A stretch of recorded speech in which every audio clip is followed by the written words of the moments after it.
Hello, friends. Welcome back to Page Shoot and welcome to the weekly update. It's where I talk about what I've been reading, what I'm going to read, what I won't get to, and everything else in between. If you'd like to connect with me, the best place is on our website at pagechewing.com. We have lots of reviews for books and comics. I believe we're going to start posting reviews for other types of media too. And we also have a community forum where you can join a little group. I know there's lots of Discords out there, book-related Discords for different creators and different YouTubers and podcasters and stuff. And those are great and all. I think I've tried to use Discord in the past, as some of you may remember me mentioning a time or two. But Discord for me, I know lots of them have like thousands of members. And when I've tried to use Discord, it feels very busy. And I didn't have a chance to really... I never felt like I was part of the clique, part of the group, and because there's so many people, and that's great and everything. It's great for big groups, and there's lots of people, and it's always active, and there's always something going on.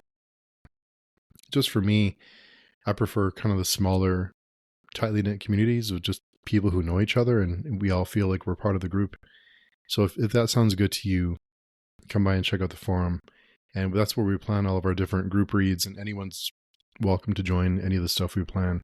We are a kind of just a little group that we like to hang out and plan lots of reads together. So anyway, with all that out of the way, let's get into what I've been reading.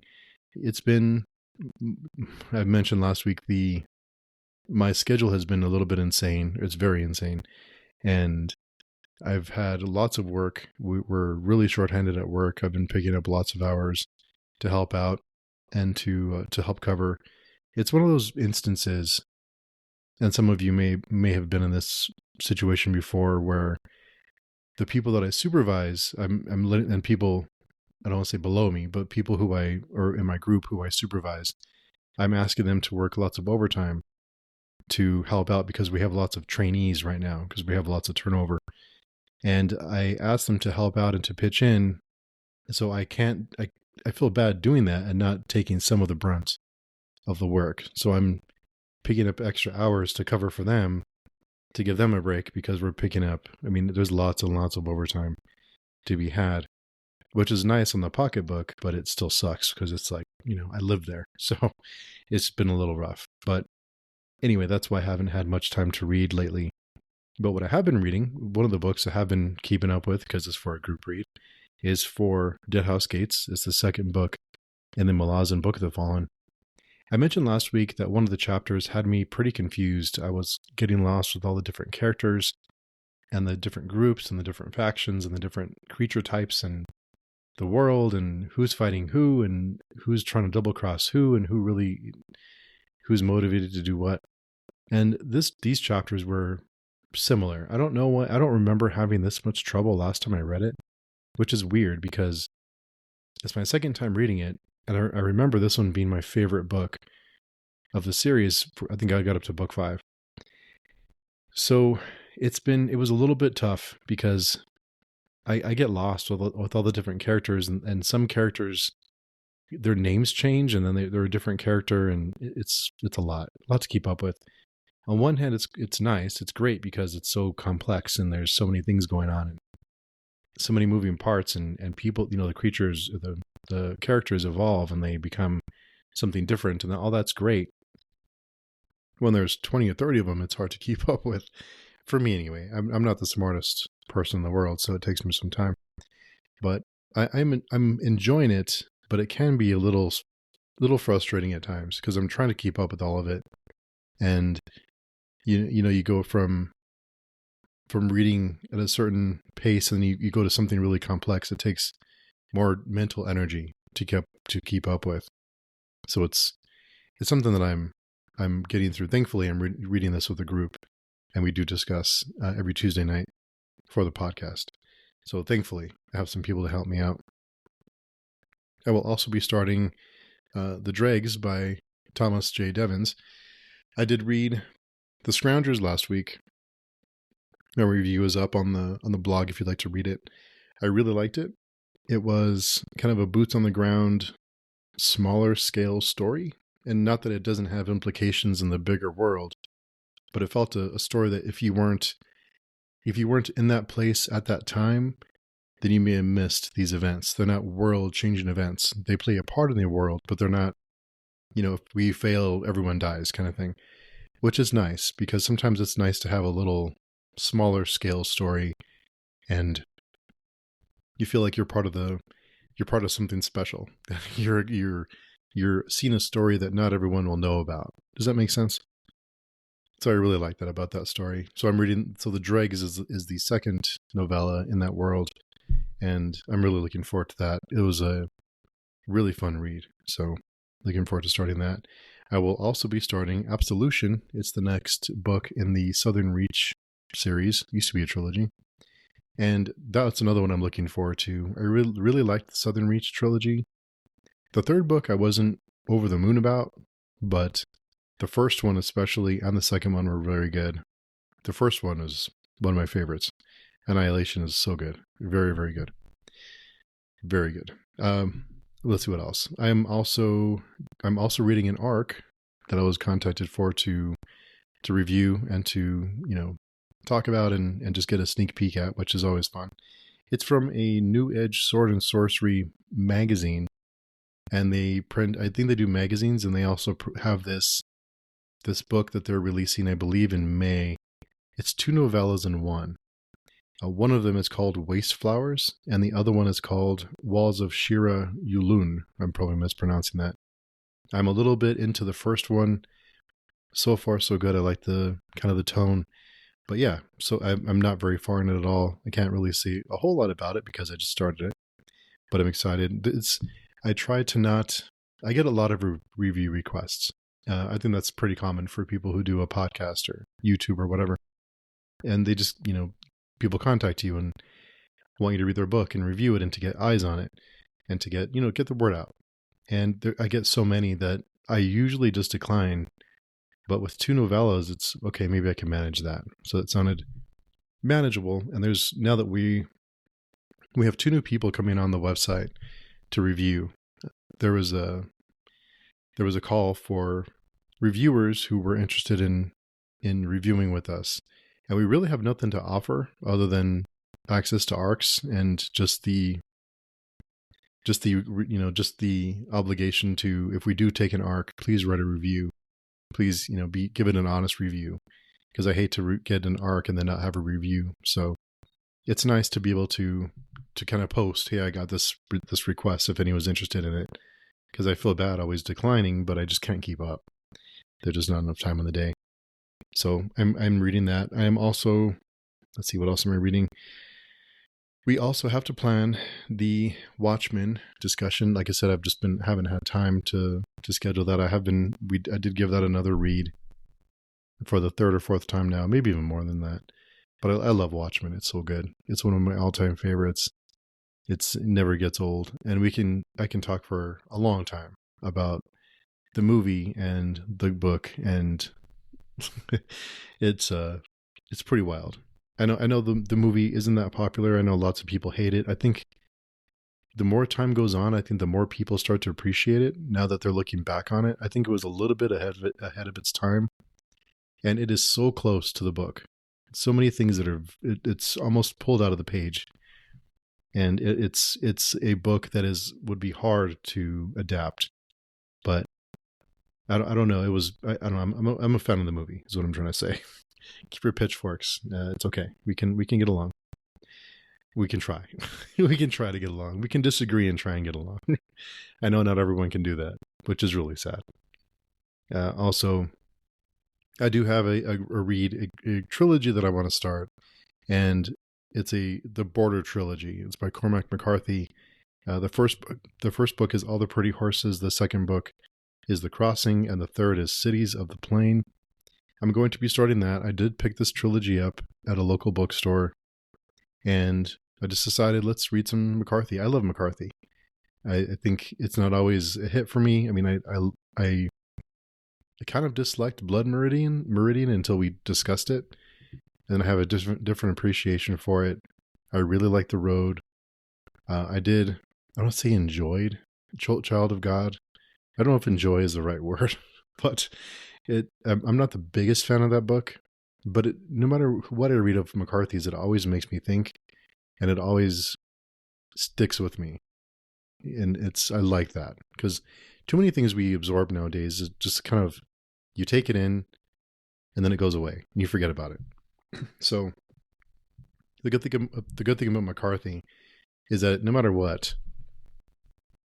you'll think of it. It'll stick with you. It'll stick in your head, and it'll give you food for thought, which is not that often. And we all love comfort reads. We all love comfort movies.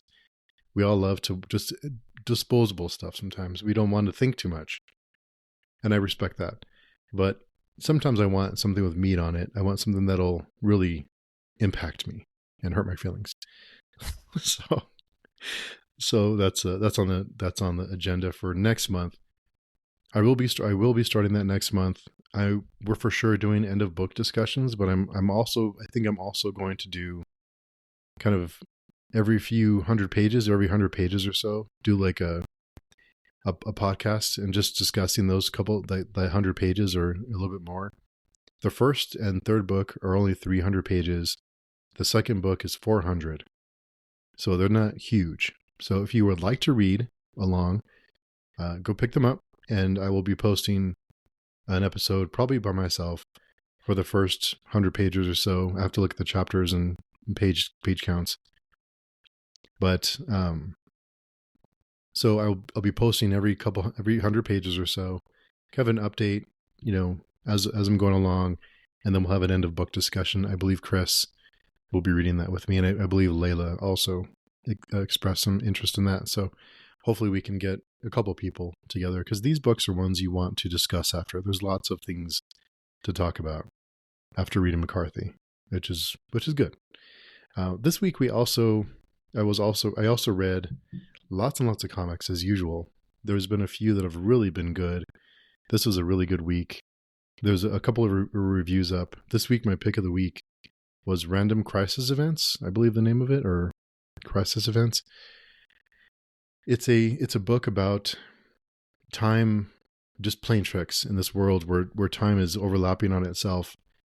People disappear. You turn a corner and you end up in a different place in a different time. You go back to, there's knights walking the street. There's cavemen walking the street. There's people from the future just randomly appearing. You go to work one day and no one recognizes you because you're in a different timeline.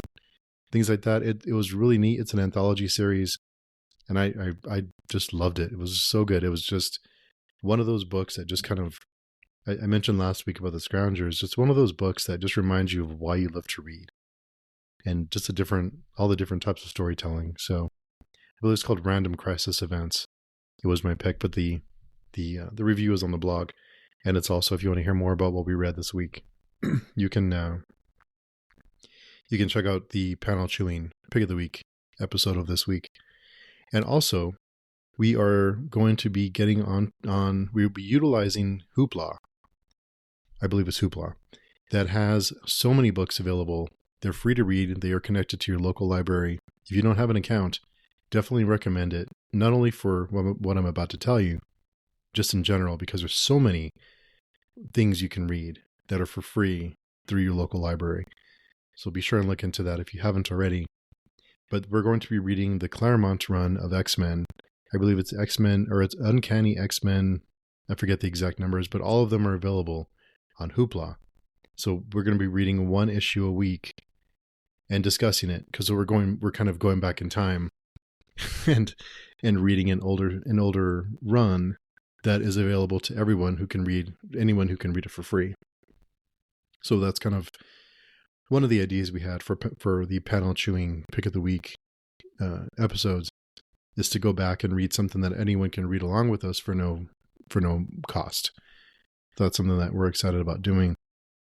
And so if you're interested, go check out Hoopla, and we'll be starting that, I believe, in a couple of weeks. And we're just reading one issue a week.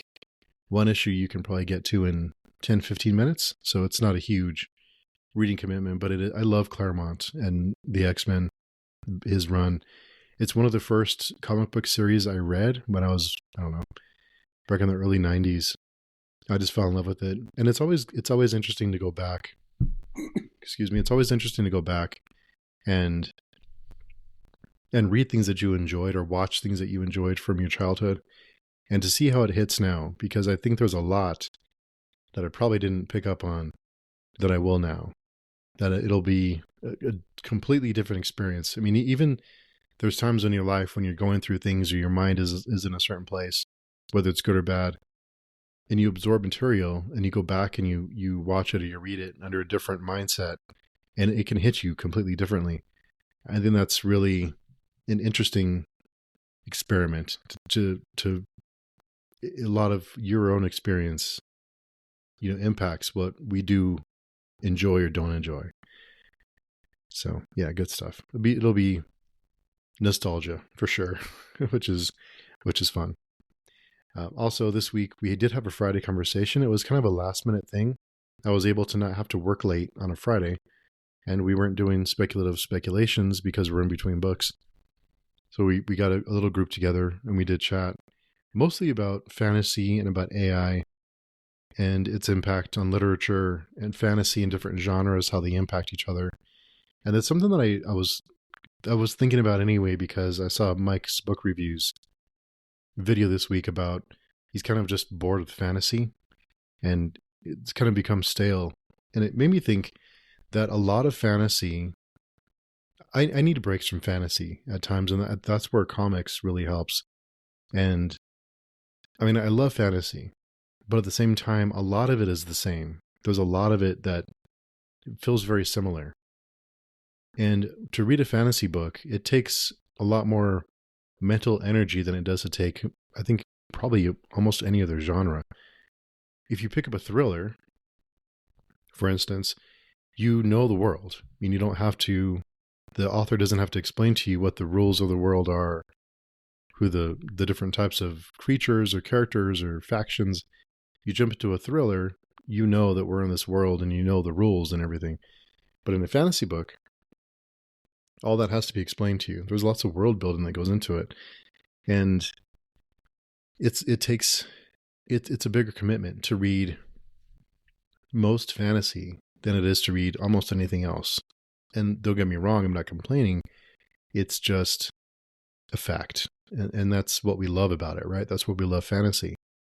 But at the same time, a lot of it feels very similar. There's a lot of books that are very similar. And it's, on one hand, I get it, because if there's a popular type of book or popular types of stories, like right now, romantasy or romance fantasy is very popular, and it's selling like hotcakes.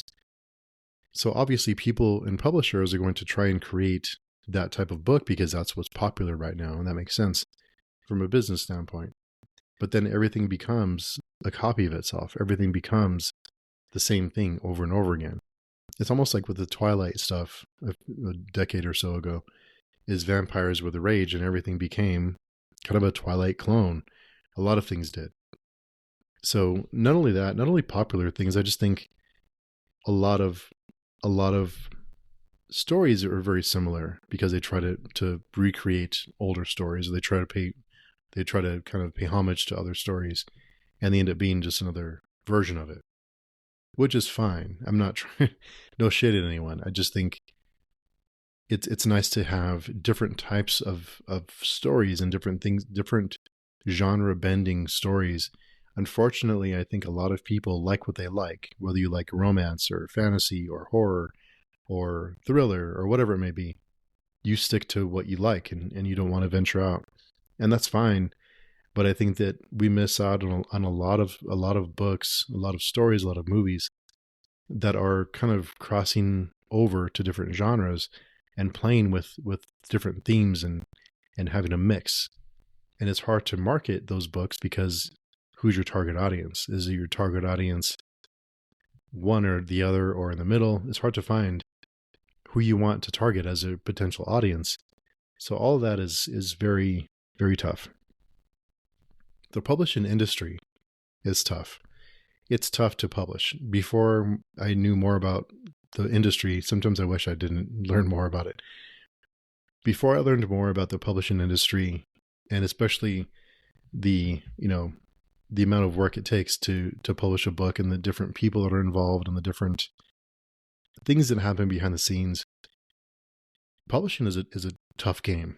It can be really tough. It can be very tough. There's lots of things that I've learned over the past few years that, yeah, there's lots of stuff that goes on, especially in the indie scene. Maybe one of these days I'll spill the tea, but there's lots of stuff that goes on. So it's very interesting.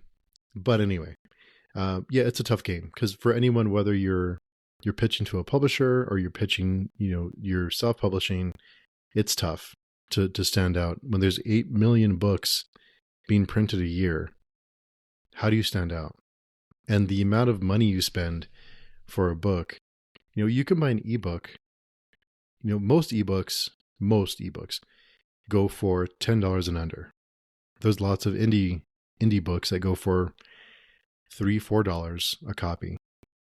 Now you figure you pick up a book, a 500-page book, for $4, $5 as an ebook, and you read it. It takes you a good, let's say, 10 hours, give or take. The cost versus the amount of time that we get entertainment from that book, that's pretty crazy. That we can spend $4 or $5 and get 10 hours of entertainment out of it.